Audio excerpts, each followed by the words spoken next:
C'est merveilleux d'être dans la maison de Dieu.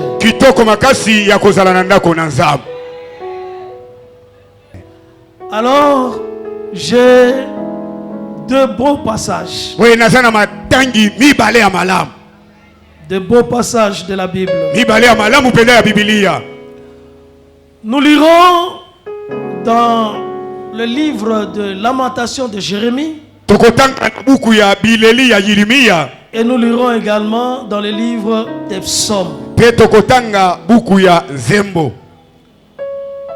Lamentation de Jérémie au chapitre 3. Nous lirons du verset 21 au verset 23. Lamentation de Jérémie, chapitre 3. Verset 21 à 23. Et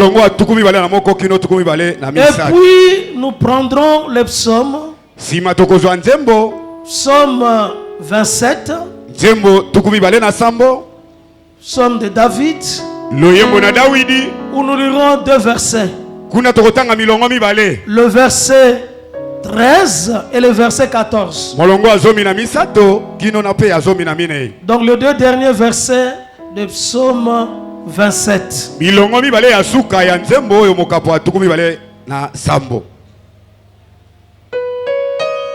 Je pense que vous avez trouvé ce passage. Alors j'invite toute l'assemblée à se tenir debout afin d'honorer la lecture de la parole de Dieu. Nous commencerons par le premier passage de Lamentation de Jérémie. Et je vais lire pour chacun de nous au nom puissant du Seigneur Jésus-Christ. Amen. La Bible déclare: voici ce que je veux repenser en mon cœur.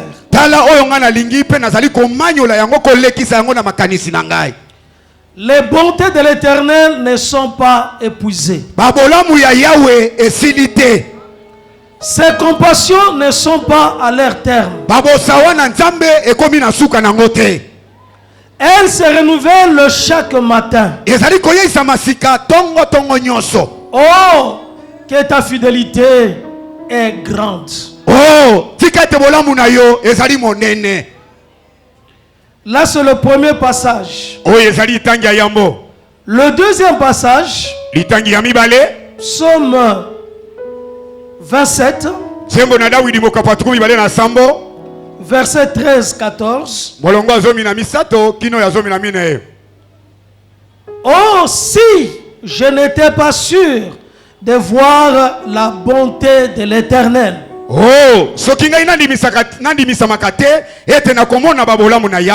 sur la terre des vivants. Espère en l'Éternel.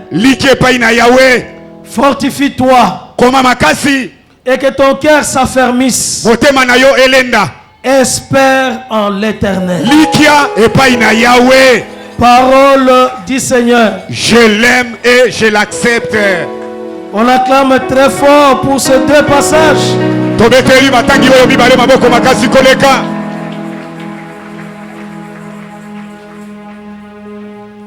Bien-aimés, nous tendons vers la fin de l'année.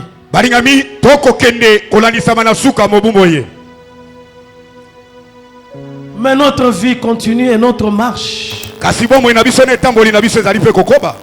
est en cours. Nous sommes bien vivants. Et je crois fermement que nous sommes sous la protection de Dieu, sous sa sécurité. Tu ne mourras pas. Tu vivras afin de raconter les œuvres de l'Éternel. Je le crois fermement. Ceux qui sont avec toi sont plus nombreux que ceux qui sont avec tes ennemis. L'armée céleste est avec toi. Et Jésus est au centre de ta vie. Tu es sous sa protection. Même si l'activité des ténèbres se déploie, se manifeste en ces derniers temps, l'activité de la lumière, l'activité de l'étoile brillante du matin est en activité. Jésus agit. Agit dans nos vies. Agit dans ta vie. Tu arriveras et tu termineras cette année. Le thème de mon message, il y a de l'espoir. Bien-aimé, il y a de l'espoir. Continue à espérer. Ce n'est pas fini. Ce n'est pas terminé. Tu n'as pas perdu. Il continue encore à agir. Il est au ciel. Il est sur son trône. Il est au contrôle. Il agit dans ta vie. Et ce deux hommes de Dieu, Jérémie et David, sont des gens qui ont expérimenté le Dieu véritable.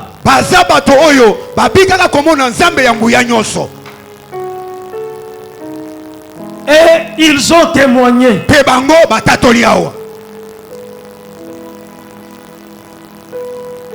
Jérémie a été poussé à écrire les livres de lamentation.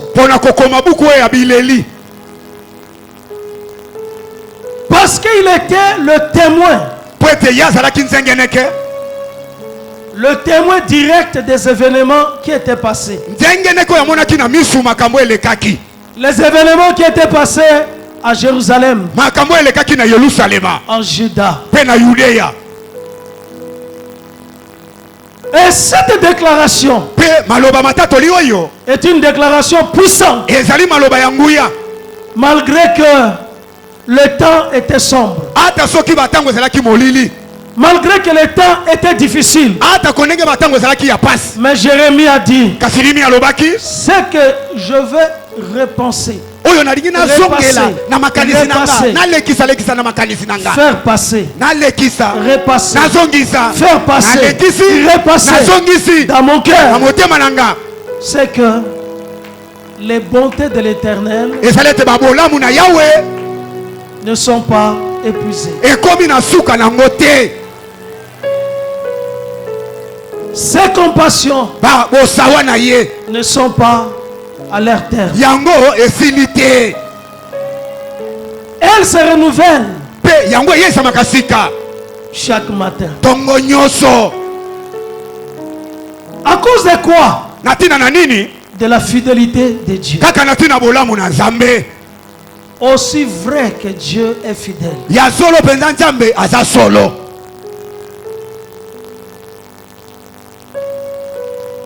Il a vécu la tragédie. Il a vécu, il a vu la destruction de Jérusalem. Il a vu les ennemis sous la conduite de Nebuchadnezzar. Parce que Dieu avait permis que les étrangers puissent détruire Jérusalem. Les murailles étaient détruites. Le temple de Jérusalem était détruit.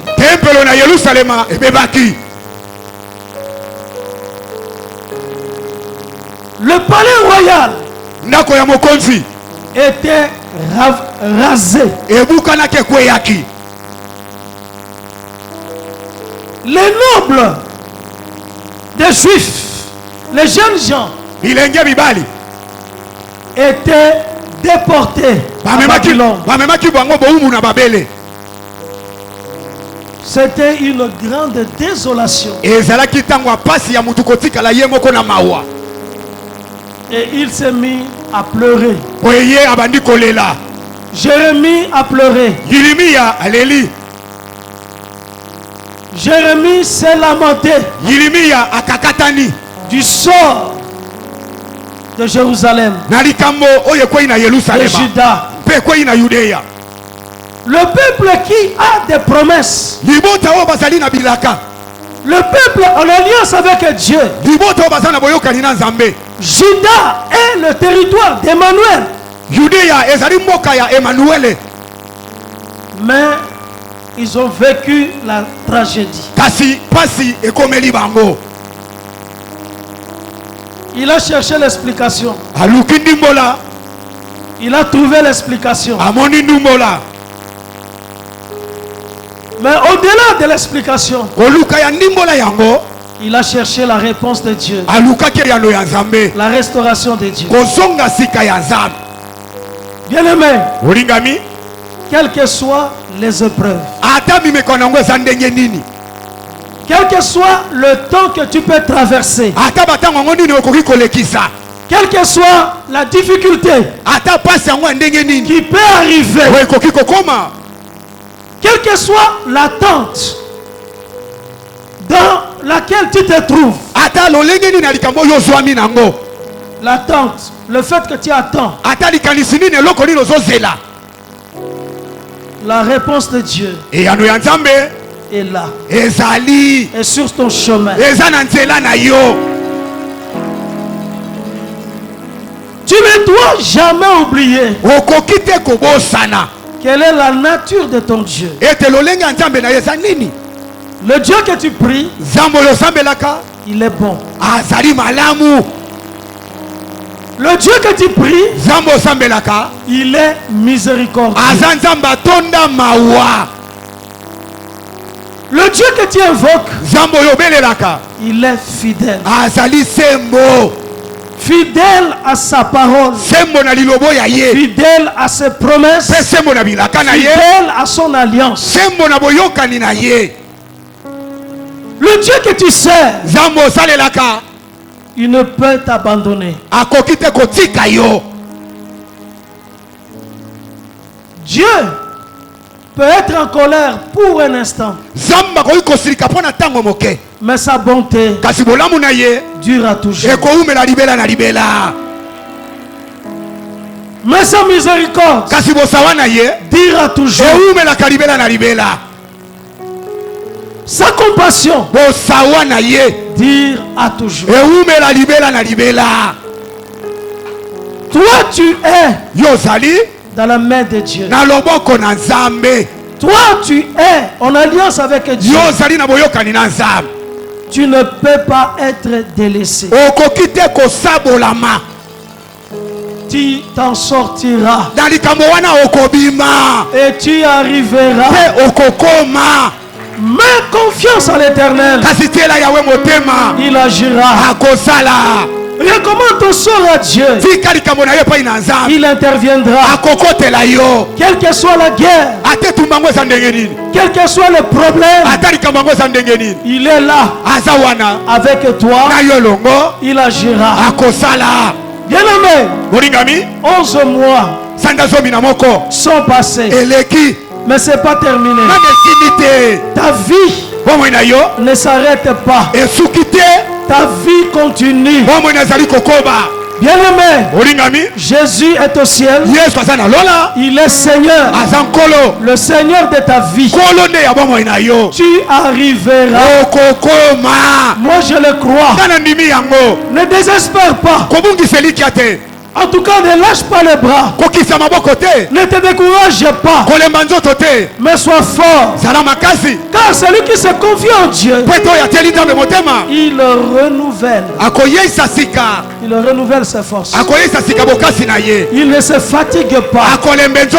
Il continue à marcher. Moi je veux que tu élèves tu élèves les yeux et tu fixes ton regard sur lui, sur le Dieu véritable, non pas sur les événements, non pas sur l'environnement, non pas sur les nouvelles que les radios et les télévisions donnent, non pas sur ce qui est écrit dans les journaux, non pas sur les programmes de gouvernement, non pas sur les pronostics des gens, mais que tu crois à ce que sa parole dit. La parole de Dieu est oui et amen. La parole de Dieu est oui et amen. Le oui de Dieu est avec toi. La main de Dieu au nom de Jésus est avec toi. La parole de Dieu n'a jamais été oui et non, mais la parole de Dieu en Jésus-Christ, il est toujours oui.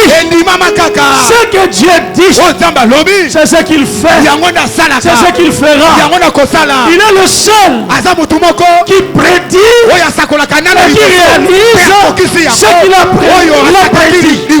Il est le seul, c'est celui qui a promis, et il est le seul à l'accomplir. Il accomplit tout ce qu'il a promis, il accomplit tout ce qu'il a prévu. Quand il dit un mot, aucune circonstance, aucun événement ne peut changer ce qu'il a dit. Ce qu'il dit est éternel, ce qu'il dit est véritable. Sa parole ne peut retourner à lui sans accomplir. C'est pourquoi cette parole est sortie. La parole de Dieu est vraie. Jérémie dit, ce que je veux reposer dans mon cœur, pour que j'ai de l'espérance dans ma vie et à tout moment, c'est le conseil de Dieu. Les bontés de Dieu ne sont pas épuisées. Donc la bonté de Dieu est inépuisable. Inépuisable. Dieu est bon. Il désire nous faire du bien. Sa bonté est inépuisable. Et sa compassion n'est pas à son terme. Jésus, lorsqu'il nous a visités sur la terre, il agissait très souvent à cause de sa compassion. La Bible dit, émis de compassion, il agit. Émis de compassion, il intervient dans telle vie, il intervient dans tel problème. Émis de compassion, sa compassion est inépuisable. Deux choses, bonté, compassion, sont inépuisables. Bonté, compassion sont imméritées. Amen. Il est bon, il est amour, il est compatissant. Ça vient de lui. Personne ne l'a mérité. Et il agira dans ta vie à cause de sa bonté, de sa compassion. J'aime ça. J'aime ça. Que dans ma vie, je vive la bonté de Dieu. Que je vive sa compassion. Qu'il ait pitié de moi. J'en ai besoin. Qu'il ait pitié de moi. Et qu'il me fasse du bien à cause de sa bonté. Bien aimé, il n'a pas de conseiller. Il ne demande pas de conseil aux gens. Parce que le cœur de l'homme est mauvais. Le cœur de l'homme est méchant. Mais gloire à Dieu. Il agit dans ta vie. Il ne demande conseil à personne. Il agit. Il ne va pas demander le conseil du bishop John. Il ne va pas demander le conseil de l'archbishop. Il ne va pas demander le conseil de bishop Emi. Il agira à cause de sa bonté, à cause de sa miséricorde. C'est ce que j'attends de Dieu. Je veux qu'il agisse dans ma vie à cause de sa bonté et de sa compassion. Jésus, ta compassion. C'est à cause de ta compassion pour les hommes que tu as quitté le ciel, que tu as laissé ta gloire, que tu as caché ta gloire. Tu es venu sur la terre. Il a accepté de mourir sur la croix. Il a accepté de verser son sang. Il a accepté de souffrir à cause de sa bonté, à cause de sa compassion. Ces bontés ne sont pas épuisées. Et ses compassions ne sont pas leur terre. Et gloire à Dieu. Il les renouvelle chaque matin. Chaque matin. Chaque jour. Il les renouvelle. Donc même si il a dépensé la bonté, la compassion pendant une journée, le jour qui arrive, il le renouvelle. Il le renouvelle. La quantité infinie, inépuisable de la bonté de Dieu et de sa compassion se renouvelle chaque matin. Si tu as raté hier, si tu as raté au mois de janvier, si tu as raté au mois de février, si tu as raté au mois d'octobre, et si tu as raté même ce mois de novembre, ce n'est pas fini. Parce que chaque matin, il renouvelle ses bontés et ses compassions. Chaque matin, j'ai eu un problème hier, mais aujourd'hui, c'est un nouveau jour, c'est un nouveau matin, c'est un nouveau jour que l'Éternel a créé pour qu'elle soit pour moi un sujet de joie, un sujet d'allégresse, un sujet de vie, un sujet de gloire. Chaque jour, il renouvelle ma vie, ta vie, il renouvelle son amour et sa bonté.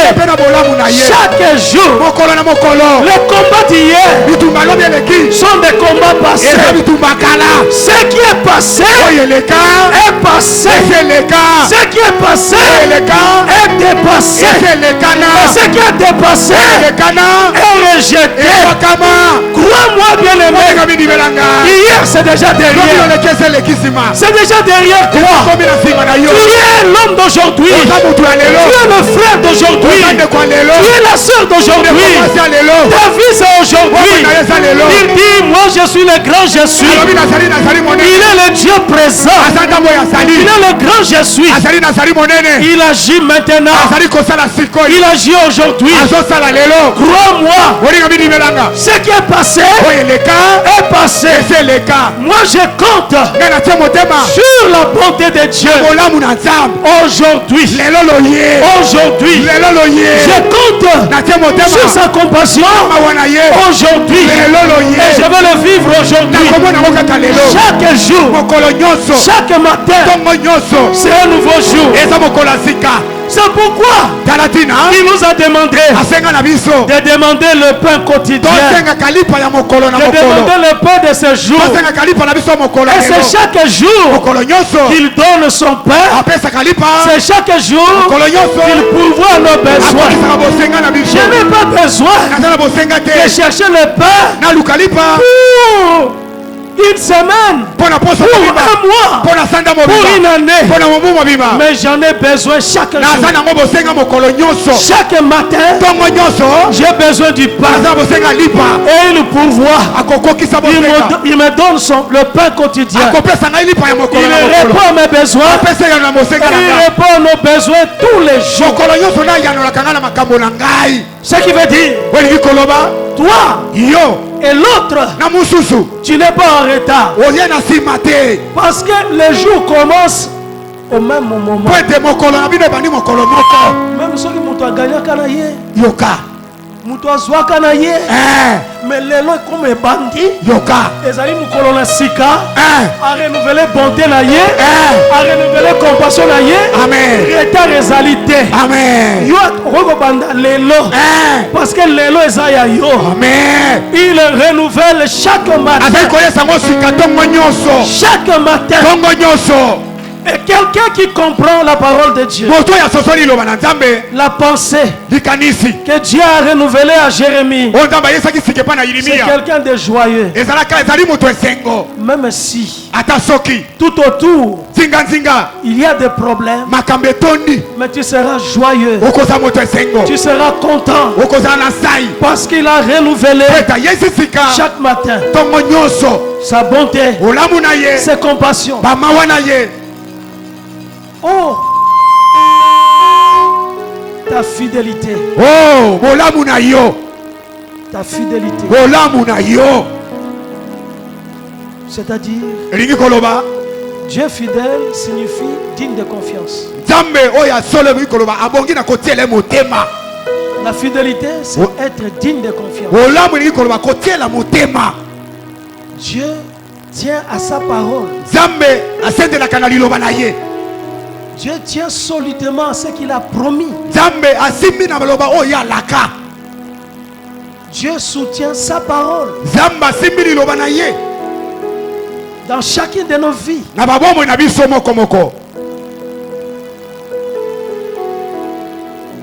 Tu peux réussir. Tu dois réussir. Tu dois avancer dans ta vie.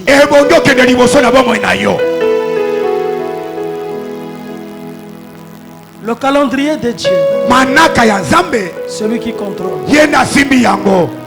Mais dis-toi bien, tu es dans le calendrier de Dieu. La restauration, c'est Dieu qui le fait. Il peut restaurer ta vie.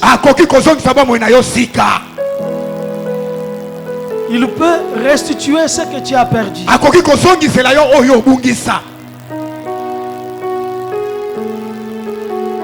Il pourvoit à tous tes besoins.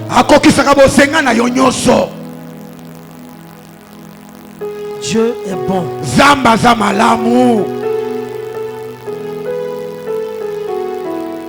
Dieu est bon. Et tous les jours dans ton cœur, tu dois dire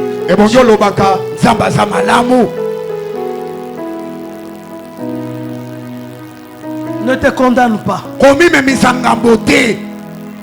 Lui ne te condamne pas. Ne te culpabilise pas. Il a porté ta condamnation sur la croix.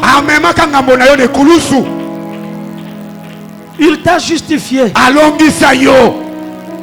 Ne cherche pas de raisons pour expliquer ta situation. Il est au contrôle. Chaque jour, chaque matin, il le renouvelle. Je veux que le matin soit dans ta vie. Je veux que le matin arrive. La nuit est avancée. Le jour est proche.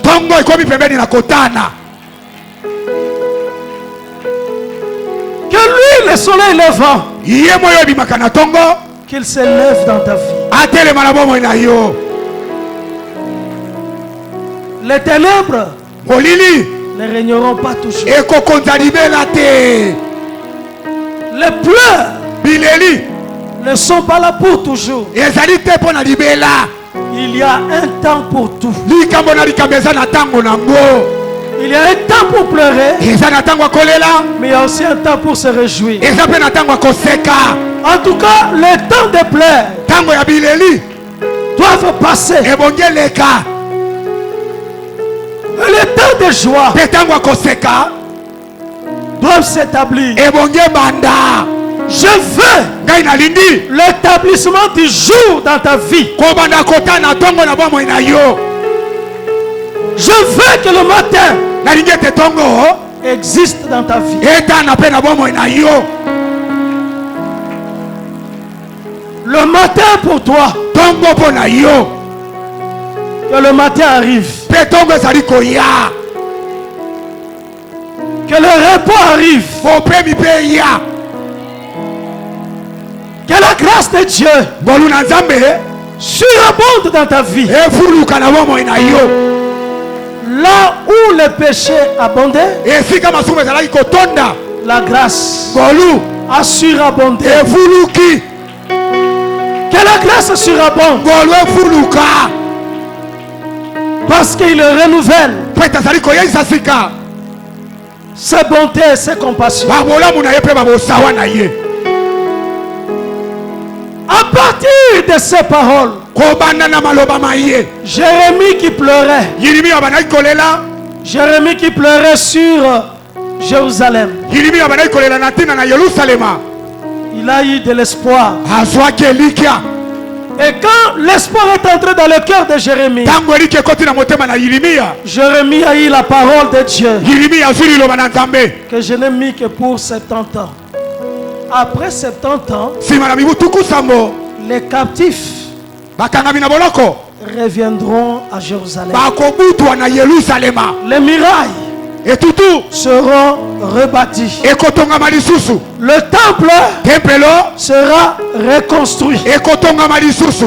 Et à la 70e année, na mobu ya tuku sambo, la parole que Dieu a dit à Jérémie, liloba Nzambe alobaki Yirimiya, celui qui a pleuré, yo yalelaki, celui qui s'est lamenté, yo yatungisamaki na celui motema, qui a crié, yo yagangaki, celui qui était dans le noir, yo azalaki na qui molili, ne voyait pas comment les choses pouvaient se passer ainsi, azalaki komona te ndenge nini makambo yaki kosalema, comment la tragédie pouvait terminer. ndenge nini pasi ekosila. Cette parole-là liloba lina s'est accomplie. ekokisamaki, Et les chefs de Babylone mpe mokonzi na babele ont donné l'ordre bapesi mibeko aux Juifs epai na bayuda de rentrer. babutwa, Ils leur ont donné des papiers, bapesi bango balokasa, ils ont donné des bois, bapesi bango banzete, des richesses, babozwi afin d'aller reconstruire Jérusalem. mpo ete bakende kobandela kotonga Yerusalema, Parce que les compassions de Dieu ne sont pas leur terre. mpo ete bamawa ya Nzambe ekomi na suka nango te. Effectivement, ya solo ndenge ezalaki, Jérusalem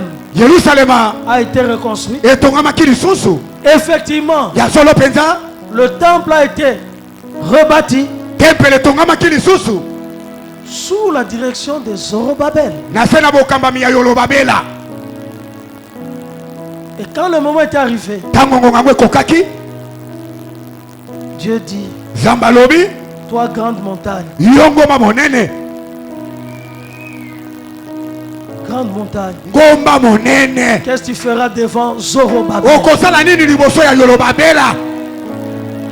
Quels que soient les obstacles, ata bibaka yango eza ndenge nini, tu renverseras okokweyisa et tu sortiras. mpe yo kobima, Tu vas renverser. okokweyisa. Moi je crois nga na ndimi que les obstacles bibaka qui sont devant toi oyo eza liboso na yo seront brisés ekobukana à cause de la bonté de Dieu, na ntina bolamu na à Nzambe, cause de la compassion du na ntina Seigneur, bosawa na Nzambe, seront brisés. ekobukana. Là où il n'y avait pas de chemin, esika nzela ezalaki le te, chemin va se frayer. esika ekosala, Il y aura un chemin nzela ekozala devant toi. liboso na yo, Tu passeras okoleka et tu arriveras. mpe okokoma, Car tes cris, car car tes cris, tes pleurs ont été entendus.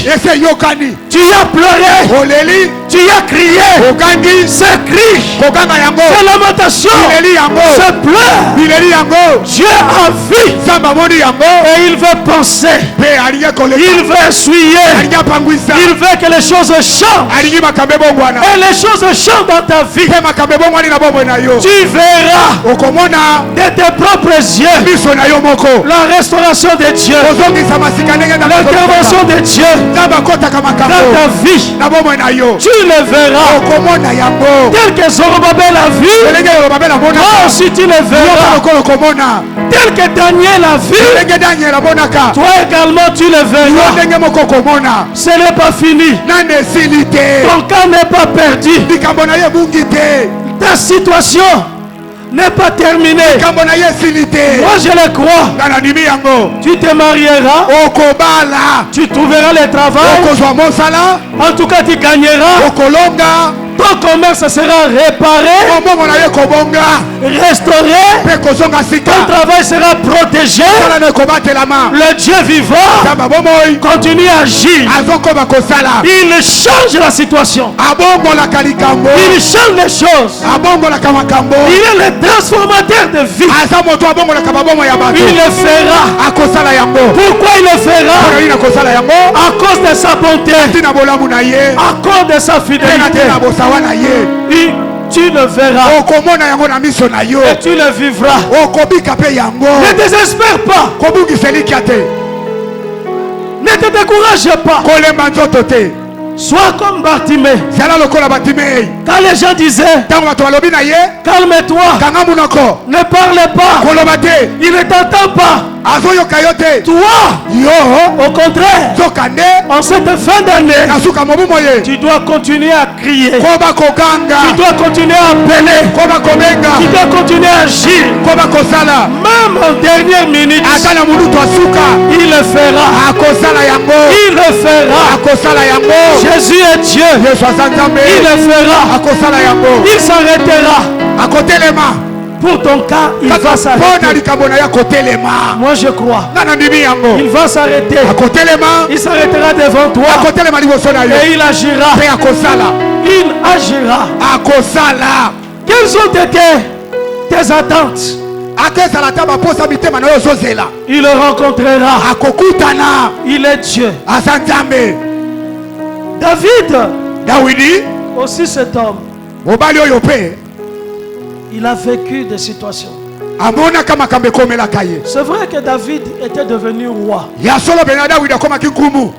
Mais tous les jours de la vie de David, ce n'était pas que de danse. Tous les jours n'était pas que la joie. Il a traversé des épreuves. Ce grand David, il a traversé des difficultés.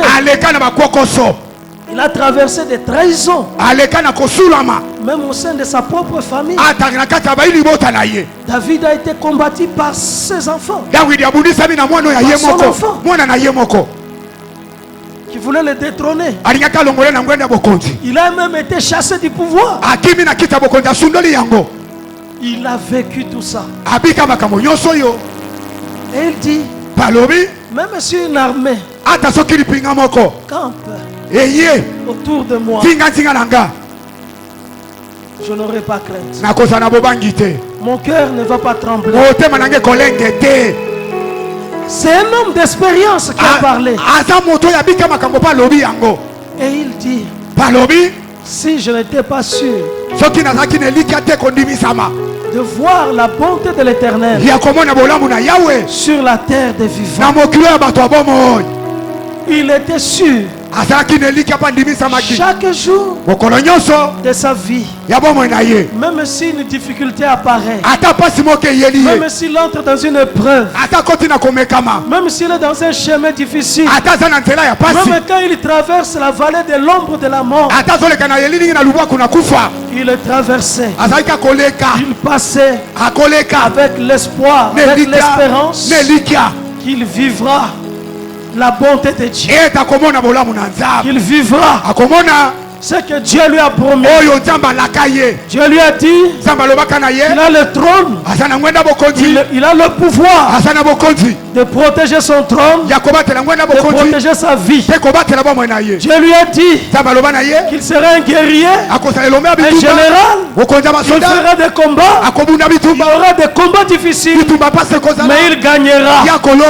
Il gagnera. On lui fera la guerre, mais il gagnera. Il remportera des victoires.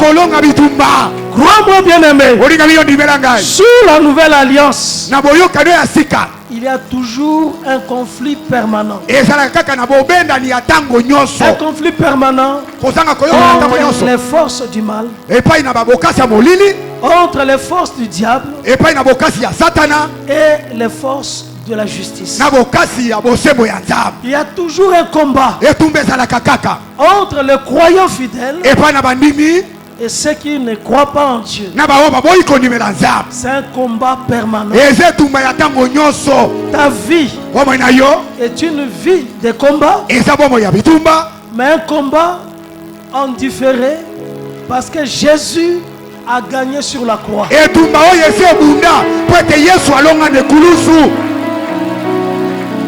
Les combats ne manqueront pas. Mais tu as déjà la victoire.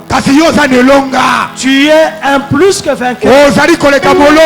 Parce que Jésus a gagné sur la croix. Il a écrasé la tête du serpent. Et tu vis dans la victoire. Celui qui gagne, ne peut-il pas être blessé? Quand quelqu'un est au combat, il ne peut pas être blessé. Il peut être blessé. Mais ce n'est pas parce que tu es blessé que tu ne vas pas gagner.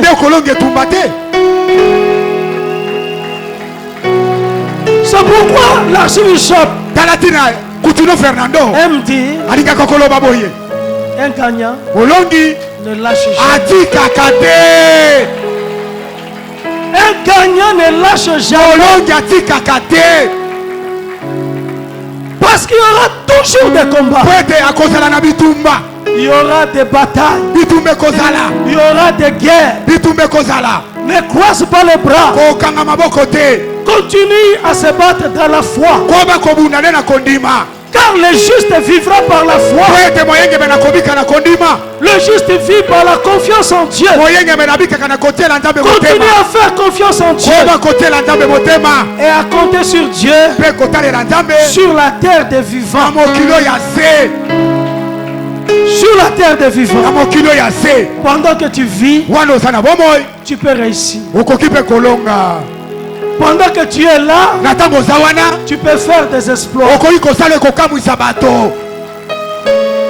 Fais des projets. Fais des plans dans ta vie. Avec l'aide de Dieu, tu avanceras et tu arriveras. Ne lâche pas. Ne te décourage pas. N'abandonne pas. Espère en l'Éternel. Espère en l'Éternel. Garde ton espoir.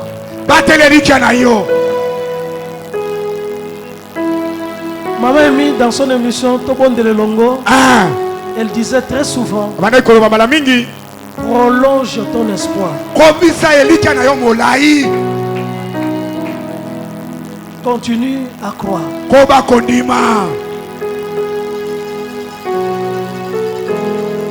Lève-toi. Sois debout. Et avance avec Dieu. Avance avec le nom de Jésus. Et fais de grandes choses. Tu n'es venu laisser personne.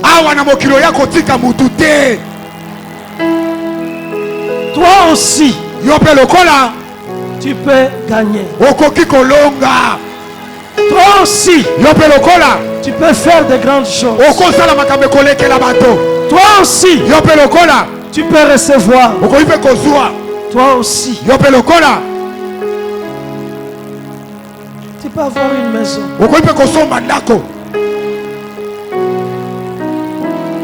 Tu ne mourras pas locataire. Espère en l'Éternel.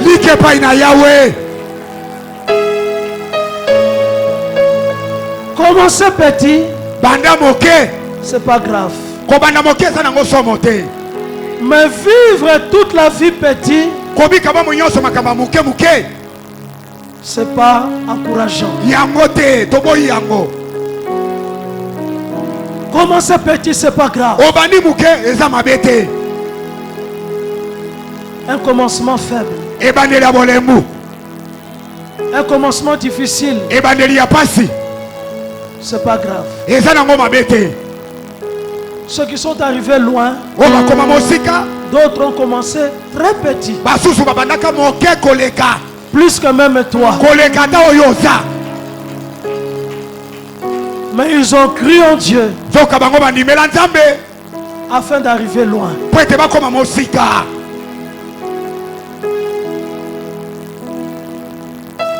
Tu ne mourras pas chômeur.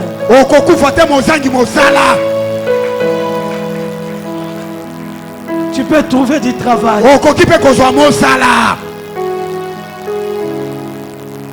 Tu peux vivre la renommée,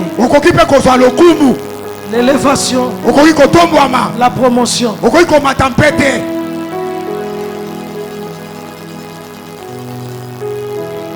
Tu peux vivre de grandes choses dans ta vie.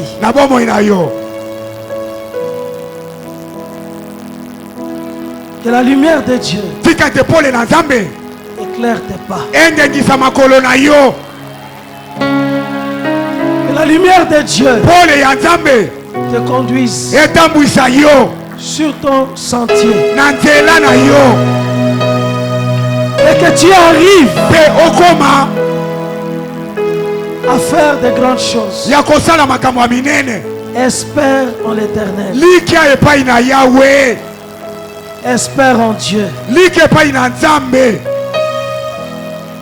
Nous cherchons le vrai Dieu. Nous cherchons Jésus. Espère en Dieu. Bien-aimé, avance avec ta foi.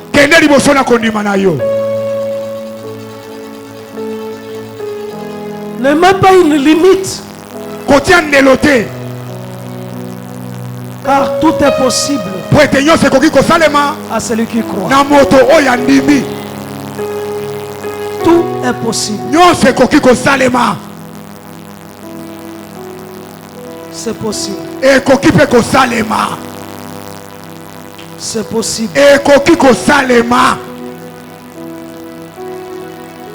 Et j'avais aimé à l'enseignement dans notre porte, dans notre portail, l'archibishop avait écrit en grand, c'est possible. Donc tout celui qui venait voyait que c'est possible. Il y a de l'espoir. C'est possible dans ta vie. C'est possible.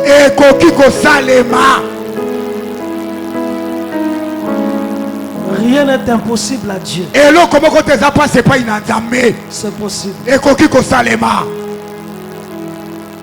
Le oui de Dieu est avec toi. La parole de Dieu est oui pour toi. Les promesses de Dieu sont oui pour toi. C'est possible. Tes mains n'en prêteront plus, mais prêteront. Tes mains vont prêter. Parce que lui dit, il y a plus de joie à donner qu'à recevoir.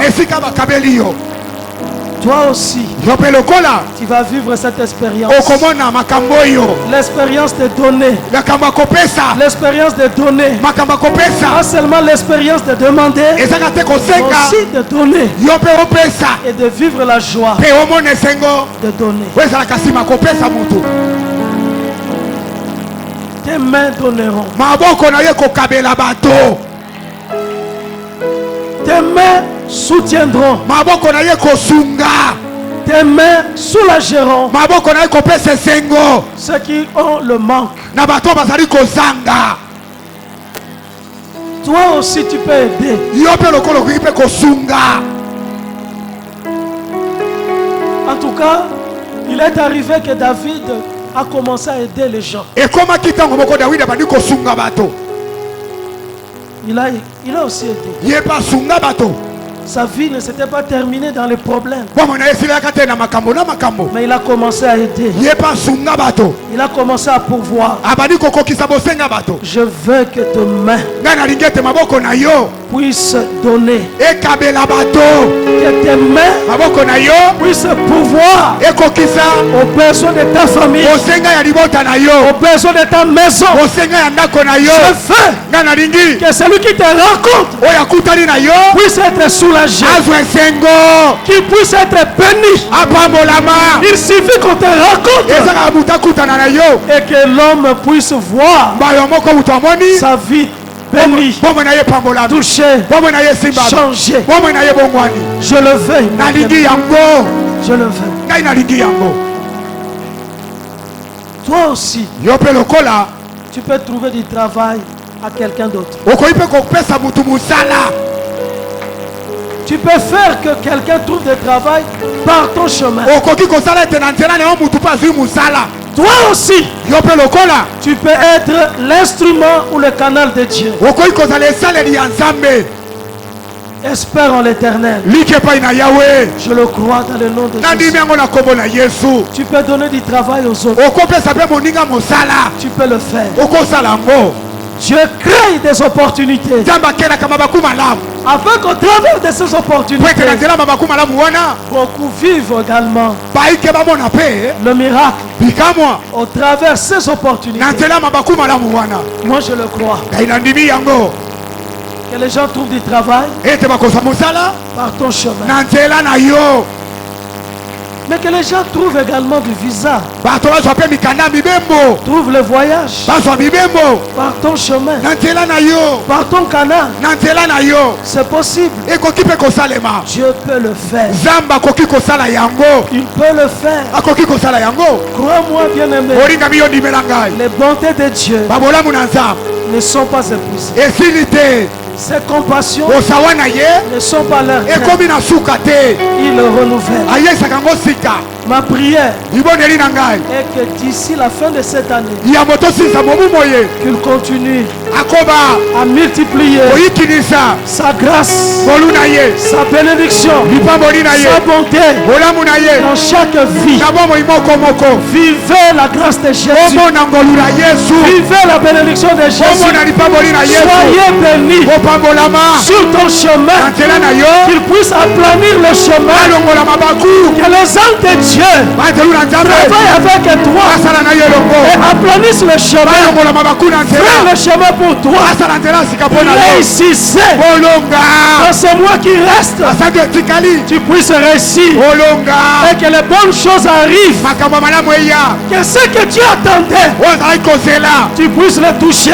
osimba yango Pendant ce mois de décembre, asante ozomi na mibale je le crois. nandimi yango Je le veux. nalingi yango Au nom de Jésus, na nkombo na yesu soyez bénis. opambolama Je bénis ce mois de décembre qui arrive. na mibale ezali koya Je le bénis dans ta vie. napamboli yango na bomoi na yo Je le crois. nandimi yango Tu vivras le bonheur. okomona bomengo Tu vivras la grâce. okomona ngolu Tu vivras la prospérité. okomona Tu bofuluki vivras la richesse. okomona bozwi Tu vivras l'abondance. okomona bomengo Tu vivras de bonnes choses. okomona makambo malamu Dans le nom de Jésus, na nkombo na yesu je bénis vos mains. napamboli maboko na bino Je bénis vos pieds. napamboli makolo na Je bino bénis vos maisons. napamboli bandako na bino Je bénis vos familles et vos napamboli mabota na bino foyers. mabota Je le bénis.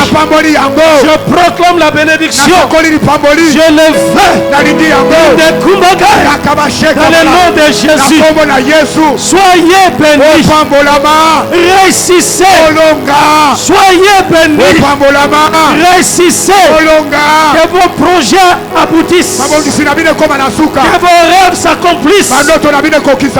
Que Dieu vous apporte beaucoup de joie, beaucoup de paix pendant le mois de décembre. Que ce mois ne se termine pas. Toi, tu dois témoigner. Témoigner de la bonté de Dieu. Ce n'est pas terminé. Ton temps n'est pas perdu. Les bontés de Dieu sont là. La compassion de Dieu est là. Jésus continue à agir. Il est sur son trône. Il agit dans ta vie. Que ce mois soit béni. Béni. Béni. Au nom de Jésus. Commence à remercier Dieu. Commence à bénir son nom. Dis à Jésus merci. Dis-lui que ses bontés ne sont pas épuisées. Que ses compassions ne sont pas leur terre. Qu'il continue à agir. Et chaque matin, il est renouvelle.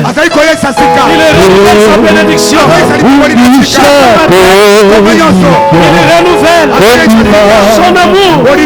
Sa compassion. Bénissez Jésus. Dis-lui merci. Merci Seigneur.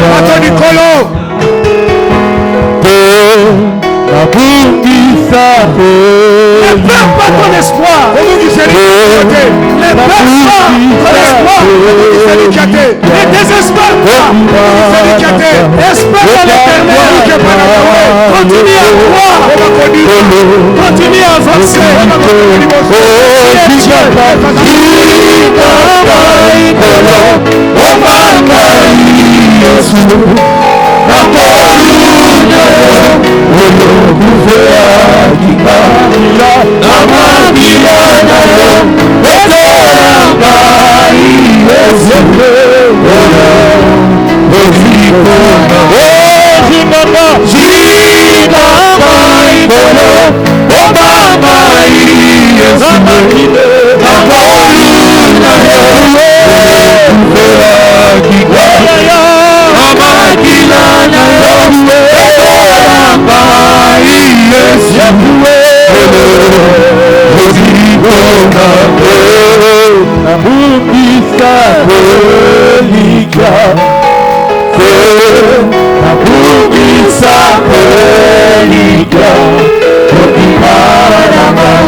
Élève à moitié le main.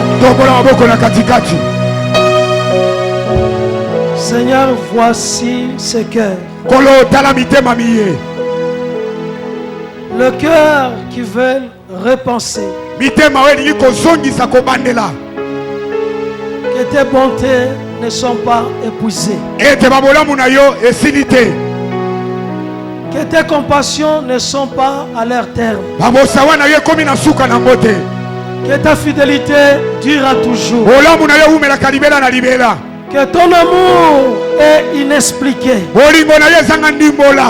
Je veux, Seigneur Dieu, présenter leur cœur à toi, le Dieu de tous les esprits, à toi, le Dieu de la Bible, à toi, l'étoile brillante du matin, à toi, le pain de vie, à toi, le rocher des âges, à toi, le Dieu du salut. Apporte la vie à ces hommes. Apporte la bénédiction à ces vies. Je bénis leur mois de décembre. Je bénis la fin de cette année. Je crois à la bonté de Dieu. Je crois à la fidélité de Dieu. Les promesses de Dieu sont oui et amen. Que ton nom soit sanctifié dans chacune des vies. Que ton nom soit élevé dans chaque existence. Que ce peuple réussisse et que ce peuple témoigne que tu es Seigneur, à la gloire de Dieu le Père. Qu'il soit béni Jésus dans vos vies et que cette parole continue à agir dans chacune de vos vies au nom puissant du Seigneur Jésus-Christ. On dit 3 fois Amen. Amen. Amen. Amen. Que Dieu bénisse cette parole dans vos cœurs et dans vos vies. Dans le nom de Jésus.